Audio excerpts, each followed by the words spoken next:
+2 மாணவர்களுக்கு குளோபல் கலை மற்றும் அறிவியல் கல்லூரி சாணக்கியா இணைந்து வழங்கும் என்ன படிக்கலாம் எங்கு படிக்கலாம் வழிகாட்டி நிகழ்ச்சி கலங்கரை விளக்கம் ஜனவரி 23ஆம் தேதி வெள்ளிக்கிழமை காலை 9:30 மணி முதல் 1:30 மணி வரை வேலுடையார் பள்ளி வளாகம், திருவாரூர். அனுமதி இலவசம்.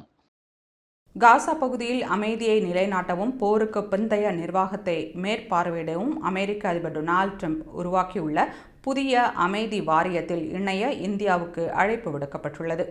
அமெரிக்க அதிபர் டொனால்ட் ட்ரம்ப் காசா பகுதியில் போருக்கு பிந்தைய மறுகட்டமைப்பு பணிகளை மேற்பார்வையிட அமைதி வாரியம் என்ற புதிய சர்வதேச அமைப்பை உருவாக்கியுள்ளார்.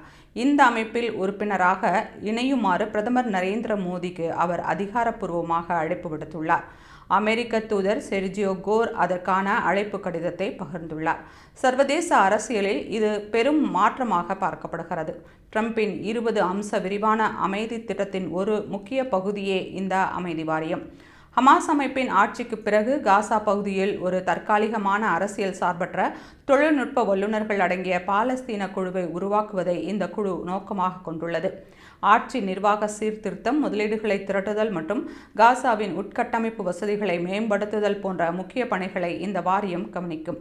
அதிபர் ட்ரம்ப் தலைமையிலான இந்த வாரியத்தில் பல உலகளாவிய தலைவர்கள் மற்றும் நிதி வல்லுநர்கள் நியமிக்கப்பட்டுள்ளனர். அதில் அமெரிக்க வெளியுறவு அமைச்சர் மார்கோ ரூபியோ, முன்னாள் பிரிட்டிஷ் பிரதமர் டோனி பிளேயர், ஜார்ஜ் குஷ்னர் மற்றும் உலக வங்கி தலைவர் அஜய் பங்கா ஆகியோர் இடம்பெற்றுள்ளனர். இந்த வாரியத்தில் உறுப்பினராக இணையும் நாடுகள் சுமார் 9,000 கோடி நிதி உதவி வழங்க வேண்டும் என்ற நிபந்தனை விதிக்கப்பட்டுள்ளதாக தகவல்கள் தெரிவிக்கின்றன. தற்போது அமெரிக்காவிற்கும் இந்தியாவிற்கும் இடையே சில வர்த்தக வரி தொடர்பான மோதல்கள் நிலவி வரும் நிலையில் இந்தியாவிற்கு இத்தகைய ஒரு முக்கிய சர்வதேச பொறுப்பை ட்ரம்ப் வழங்க முன்வந்திருப்பது முக்கியத்துவம் வாய்ந்தது. இந்த அழைப்பு குறித்து இந்திய வெளியுறவு அமைச்சகம் இன்னும் தனது அதிகாரப்பூர்வ முடிவை அறிவிக்கவில்லை என்றாலும் உலகளாவிய அமைதி முயற்சியில் இந்தியாவின் பங்களிப்பு எப்போதும் முக்கியமானது என்பதை இந்த அழைப்பு உறுதிப்படுத்துகிறது.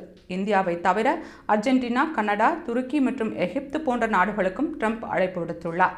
குறிப்பாக பாகிஸ்தானுக்கும் இந்த வாரியத்தில் இணைய அழைப்பு விடுக்கப்பட்டுள்ளது.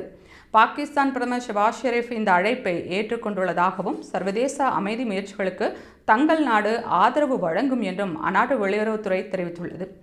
ஐக்கிய நாடுகள் சபைக்கு இணையாக அமெரிக்காவின் தலைமையில் உருவாக்கியுள்ள இந்த புதிய வாரியம் மத்திய கிழக்கில் எத்தகைய மாற்றங்களை ஏற்படுத்தும் என்பதை உலக நாடுகள் உன்னிப்பாக கவனித்து வருகின்றன.